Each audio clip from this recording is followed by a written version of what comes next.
10 règles vestimentaires que tout le monde devrait connaître.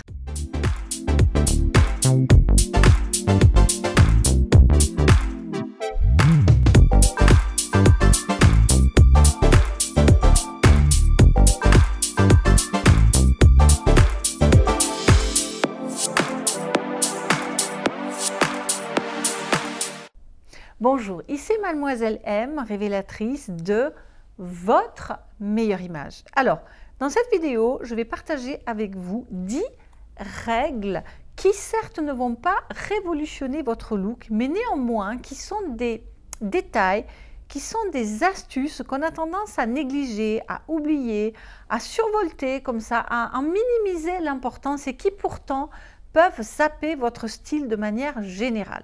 Tout d'abord, si vous êtes nouvelle sur cette chaîne et avant que je vous livre ces 10 conseils, si vous avez justement envie de recevoir mes conseils en look, en image, en confiance en soi, en gestion de garde-robe, en féminité, je vous invite à vous abonner en cliquant sur le lien et ensuite sur la petite cloche. Parce qu'en réalité, les 10 astuces que je vais vous livrer dans cette vidéo ont déjà été couvertes par de nombreuses vidéos pour lesquelles je vous mettrai les liens dans le descriptif et également pour certaines dans la fiche i comme info. Donc vous allez voir qu'en fait ces 10 règles quelque part couvrent de multiples aspects de votre image. Première chose que j'aimerais vous dire, ça concerne ce qui ne se voit directement pas et qui pourtant participe selon des sondages à la confiance en soi, à la confiance en elle plutôt de la femme et qui pourtant va affecter l'aspect global de votre look en termes esthétiques. Il s'agit de la lingerie fine, il s'agit du soutien-gorge, enfin de la lingerie de manière générale. Je vous avais déjà fait une vidéo qui est la minute de Mademoiselle M numéro 166 sur comment bien choisir un soutien-gorge. Je ne vais pas vous refaire cette vidéo ici, allez la visionner, je vous donne tout un tas de règles et ne le négligez pas parce que il faut savoir qu'entre 70 et 80% des femmes ne portent pas le bon soutien-gorge. Donc, si ça contribue à notre assurance et à notre rayonnement, il y a quand même un souci quelque part. Et voyez par exemple, là, on arrive sur, c'est les beaux jours maintenant, c'est l'été, on est souvent habillé dans des couleurs claires, on est souvent habillé en blanc. Et on peut se retrouver à porter en se disant « ouais, c'est une bonne idée, je suis en blanc, donc je vais me mettre un sous-vêtement blanc ». Non, ce n'est pas une bonne idée parce que ça va se voir terriblement. Plus vous êtes bronzé, plus ça se verra. Donc, si vous avez une peau claire caucasienne, vous portez un sous-vêtement nude de couleur chair. Et si vous avez la peau plus foncée, plus noire, vous allez vous diriger vers des sous-vêtements qui tournent vers les bruns, les dorés, etc., etc. Aussi, actuellement, on va porter plus de t-shirts, on va porter des vêtements peut-être un petit peu plus moulants. Donc, gardez les vêtements pleins de dentelles, de petites fioritures comme ça pour vos moments glamour, pour vos moments de séduction et porter des soutiens-gorge qui seront beaucoup plus sobres comme ça pour la journée. Premier conseil. Deuxième conseil, ça va concerner plutôt la silhouette. D'ailleurs, les prochains conseils vont concerner la silhouette. Le premier, il touche différents aspects de vos proportions. Ce que je veux dire par là, demandez-vous pourquoi, par exemple, au Festival de Cannes, nos plus belles stars portent des talons hauts comme ça et vont arborer des robes longues avec des fentes comme ça verticales qui donnent la sensation de jambes interminables. C'est parce qu'une femme sera davantage mise en valeur si elle rallonge ses jambes plutôt que si elle les raccourcit. Donc privilégiez par exemple tout ce qui est taille haute. Si vous avez la morphologie qui est adaptée, préférez rentrer vos vêtements dans les pantalons, par exemple, plutôt que de les sortir. Donc, privilégiez tout ce qui va rallonger vos jambes. Et puis également, ne serait-ce par exemple qu'au niveau des pantalons, en été, on porte pas mal de pantacourts, de choses comme ça, de pantalons capris, etc. Mais la longueur, ou plutôt la mauvaise longueur de votre pantalon, peut défaire votre look. Il faut faire attention à ce que, évidemment, votre pantalon ne tombe pas à l'endroit le plus large du mollet si c'est un pantacourt, mais si c'est un pantalon qui est plus long, choisissez attentivement l'endroit de votre bas de jambe, presque de votre cheville, je dirais, où c'est le plus fin possible, parce que c'est là que vous allez pouvoir révéler toute votre féminité comme ça, puisque la cheville est quand même un endroit du corps qui est particulièrement féminin. Donc attention aux bonnes longueurs de pantalon. Je vous ai fait une vidéo d'ailleurs récemment sur comment s'habiller quand on est petite. Je vous ai justement parlé de ces fameuses longueurs-là. Et quand on est petite, c'est encore plus important. Ensuite, il y a une autre longueur. Ce sera mon 4e conseil estival, je dirais, autour des proportions, justement. Ce sont les longueurs de manches. Lorsque il y a souvent les femmes, moi j'ai énormément de clientes, je veux dire, c'est dans les 3/4 des cas, ah oui, mais est-ce que j'ose encore porter des manches courtes? C'est pas tant une question d'essence. Moi, je trouve qu'on peut porter des manches courtes, quel que soit notre âge. Je veux dire, and so what, quoi, quelque part. Mais par contre, même si on peut très bien avoir une peau tout à fait fraîche, etc., on peut avoir 30 ou 40 ans et porter une mauvaise longueur de manche. Ça n'a rien à voir avec l'âge. Donc, vérifiez 2 choses par rapport à vos manches. C'est d'une part l'endroit où ça va couper précisément. Vous ne voulez pas que ça coupe à un endroit où on va avoir l'impression que vos bras comme ça sont plus potelés, etc. Mais aussi, plus votre manche est serrée et étroite et colle à votre peau, plus c'est susceptible de donner du volume à votre bras, à votre épaule, peu importe la longueur de la manche. Plus vous aurez au contraire des petits volants, vous aurez de l'espace comme ça tout autour, eh bien, plus votre bras, si c'est ce qui vous pose problème, sera minimisé. Et puis, un autre petit détail, par exemple, qui n'en est pas forcément un, c'est qu'en été, c'est finalement plus compliqué de porter des jupes, alors que c'est le moment où on aurait le plus envie d'en porter, n'est-ce pas?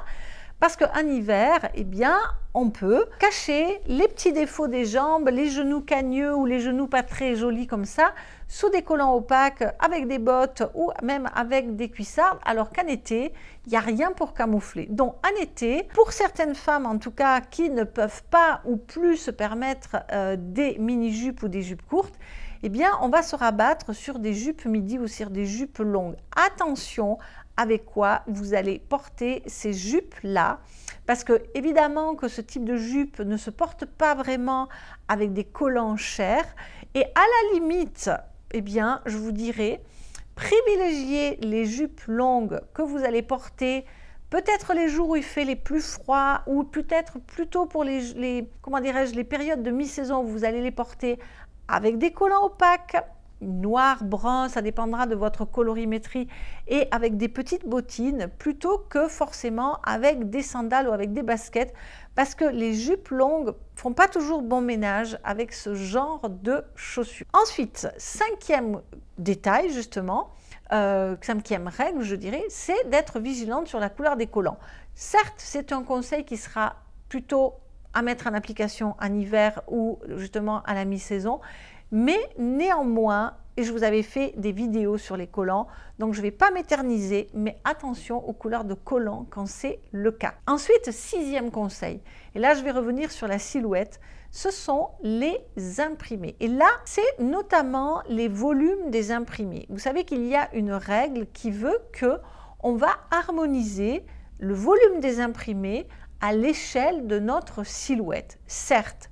Mais si vous êtes dans une moyenne, attention à ne pas tomber justement dans les grands imprimés qui, à moins qu'ils soient dans des super tissus de magnifique qualité, voilà, ne vont pas toujours faire justice à la silhouette. Donc dans ce cas-là, plutôt que d'aller vers des imprimés moyens à grands, allez vers des imprimés moyens à petits. Sinon, adaptez si vous avez une silhouette toute fine, évidemment, privilégiez les petits imprimés. Ensuite, 7e règle, attention de manière générale où les détails du vêtement que vous portez, s'il y a des détails, parfois il n'y en a pas, mais si vous avez des poches, si vous avez des rabats, si vous avez des ceintures, si vous avez des inscriptions, si vous avez des dentelles, si vous avez des fronces, si vous avez tout ce qui peut se trouver, une inscription, où est-ce que ça se situe?